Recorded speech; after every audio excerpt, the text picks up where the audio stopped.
Hello, I'm Troy Gorda, President of Greater Springfield Democrats. Today, we begin a series of videos to introduce you to the fine array of candidates appearing on your Sangamon County ballot. We're calling our series Living Room Candidates in hopes that my living room can substitute for yours while you socially distance and maintain your health and safety. Today's candidate is Mike Drake, running for Sangamon County State's Attorney. Greetings, Mike. Thank you for taking part in our video series. Thanks for having me. I appreciate it. You're very welcome. So, Mike, would you give us a little bit of your background? Absolutely. My name is Mike Drake. I'm a candidate for Sangamon County State's Attorney, and I was born and raised here in Springfield, one of 9 children. Went through school here, Blessed Sacrament Grade School, Griffin High School, graduated from UIS Springfield, and went on to DePaul Law School in Chicago in 1985. Wow. That's really interesting. That's a deep ties to the community and to Illinois. What led you to deciding to run for office? Well, I'd been asked a couple of times, both by Democrats and Republicans along the way, to consider it, and it just wasn't appropriate at different times for various reasons. One in particular was while I was the Executive Inspector General, I couldn't have any involvement in politics, so I had to beg off. I see. So would you mind telling our audience a little bit about the office you're running for and the responsibilities when you'll take office? Right.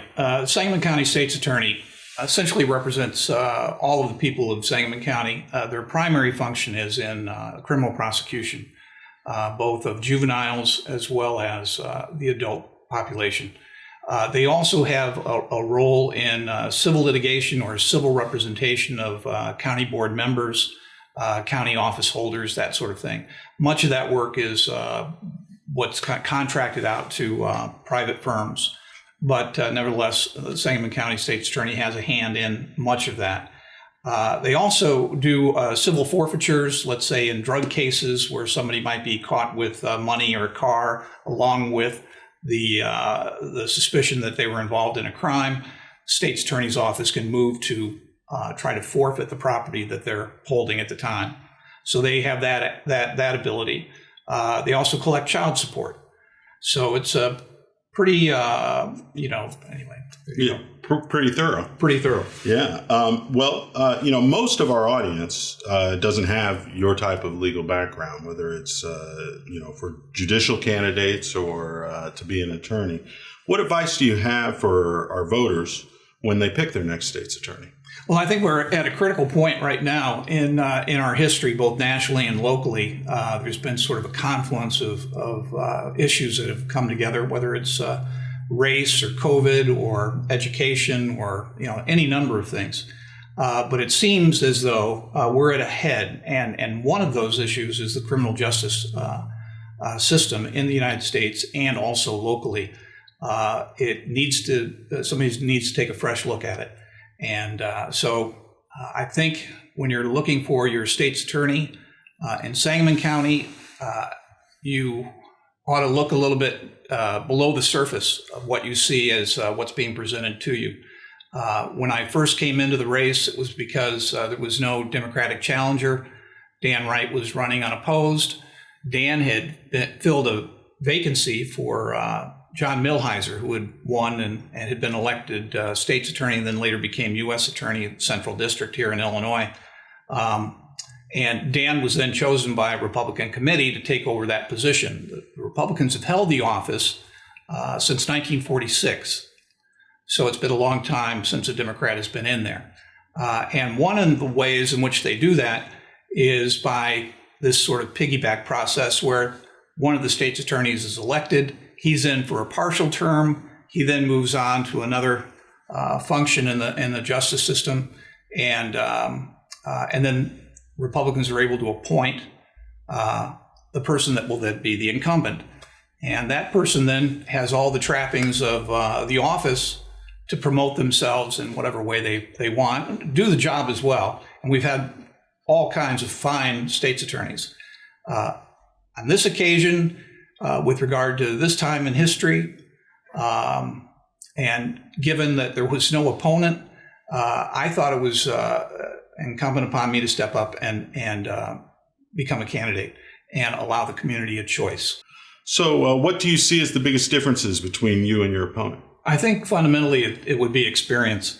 My experience is such that when I went to law school in Chicago, I was hired by Cook County State's Attorney's Office, and I worked for them until I moved back here to Springfield. And during the time I was in Chicago, I tried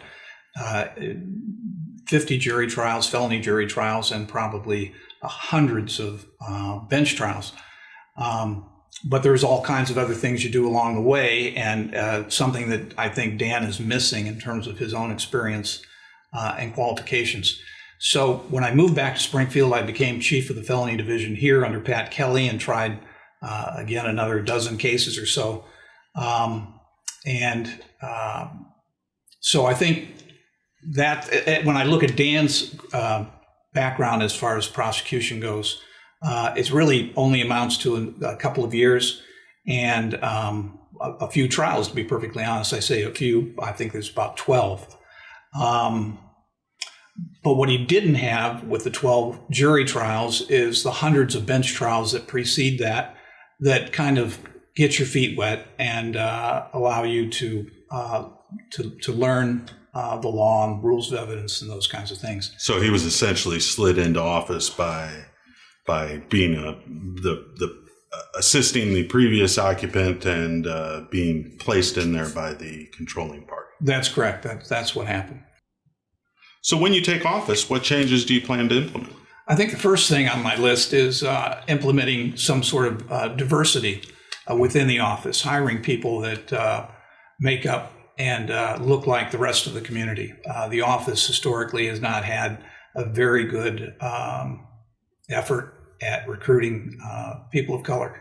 So whether they're lawyers or staff, I think that's important.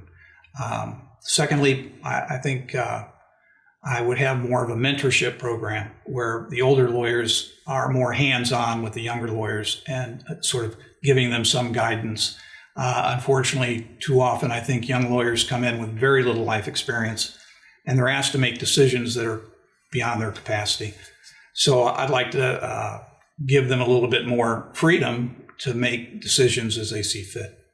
And with your background, that also includes a pretty strong relationship with the law enforcement community, don't you think? Absolutely, yeah. In Chicago, there were probably at any given time 20 law enforcement agencies that I would be working with sort of around the clock, and always had good relationships with them. When I came to Springfield, likewise, I could list all the detectives that are friends of mine.